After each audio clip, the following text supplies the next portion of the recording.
ইউটিউবে চলে এসেছে চারটে মোস্ট পাওয়ারফুল আপডেট। এই আপডেটগুলো যাদের ভিউয়ার সংখ্যা কম, যাদের সাবস্ক্রাইবার সংখ্যা অনেক বেশি কিন্তু ভিউয়ার হয় না তাদের জন্য। আপডেটগুলোর মধ্যে খুবই গুরুত্বপূর্ণ চারটে আপডেটই। সেই আপডেটগুলো প্রথমত বলা হয়েছে যে সমস্ত ভিউয়ার্স একাধিক সংখ্যক চ্যানেল সাবস্ক্রাইব করে রেখেছে, সেই সাবস্ক্রাইবের দরুন তারা দিশেহারা হয়ে যায় যে কোন চ্যানেল দেখবে কোন চ্যানেল দেখবে না। তো তার দরুন ইউটিউব নতুন করে একটা ফিচার্স নিয়ে আসে। সেই ফিচার্স অনুযায়ী জাস্ট আপনাকে ইউটিউব এইভাবে দেখাবে যে আপনার গেমিং চ্যানেল, এতগুলো গেমিং চ্যানেল আপনি সাবস্ক্রাইব করে রেখেছেন, জাস্ট টেকনোলজি চ্যানেল আপনি এতগুলো টেকনোলজি চ্যানেল সাবস্ক্রাইব করে গেছেন, মিউজিকের চ্যানেল এতগুলো মিউজিক চ্যানেল সাবস্ক্রাইব করে গেছেন। আপনি কিন্তু ওখানে ক্লিক করে আপনি কিন্তু সেই চ্যানেলের লিস্ট আপনি এখান থেকে কিন্তু বের করতে পারবেন। বের করে যে চ্যানেলটা দেখার ইচ্ছা সেই চ্যানেল কিন্তু আপনি দেখতে পারেন। প্লাস আপনি ফেভারিট চ্যানেল হিসাবে কিন্তু আপনার ফেভারিট চ্যানেল সেট করে রাখতে পারেন। তো টোটালি জাস্ট ভিউয়ার্স বাড়ানোর জন্য, মানে যারা ইউটিউব ভিডিও বানায় তাদের ভিউয়ার্স বাড়ানোর জন্য এই ট্রিকটা অবলম্বন করা হয়েছে।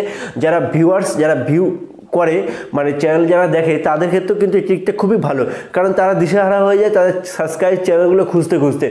তো এরকম আর খুঁজতে হবে না, আপনি জাস্ট এখানে ক্লিক করবেন, আপনার যে ধরনের চ্যানেল সেই ধরনের চ্যানেল কিন্তু চলে আসবে। আপনাকে যাকে দেখার ইচ্ছা তাকে কিন্তু আপনি ঘরে বসেই অনায়াসে দেখতে পারেন তার ভিডিও।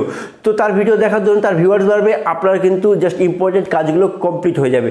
তো ইউটিউবে এই চার ধরনের ফিচার্স কিন্তু খুবই ভালো ফিচার্স ইউটিউবারদের জন্য, প্লাস যারা ভিউয়ার্স তাদের জন্য। তো ভিডিওটা অবশ্যই ভালো লেগেছে, ভিডিওটি ভালো লাগে অবশ্যই একটা লাইক করে দেবেন। আর এই ধরনের এলিটেড ভিডিও পাওয়ার জন্য অবশ্যই সাবস্ক্রাইব করে রাখবেন। তো আজকের জন্য এইটুকু, পরবর্তী ভিডিওর জন্য তৈরি থাকুন। নমস্কার, জয় হিন্দ।